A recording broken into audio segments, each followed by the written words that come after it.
Hello বন্ধুরা, আজকে আমরা শিখব স্বরবর্ণ। তো চলো শুরু করি। অতে অয়ে অজগর আসছে তেরে। আয়ে আমটি আমি খাবো পেরে।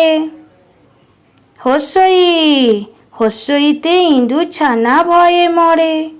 দীর্ঘই দীর্ঘইতে ঈগল পাখি পাছে ধরে।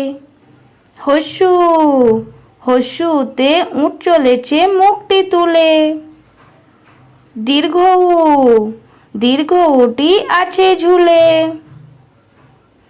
রি রিতে ঋষি মশাই বসেন পূজায়। এতে এক্কা গাড়ি খুব ছুটেছে। ওইতে ওই দেখো ভাই চাঁদ উঠেছে। ওতে ওল খেয়েও না ধরবে গলা। ওতে ওষুধ খেতে মিছে বলা।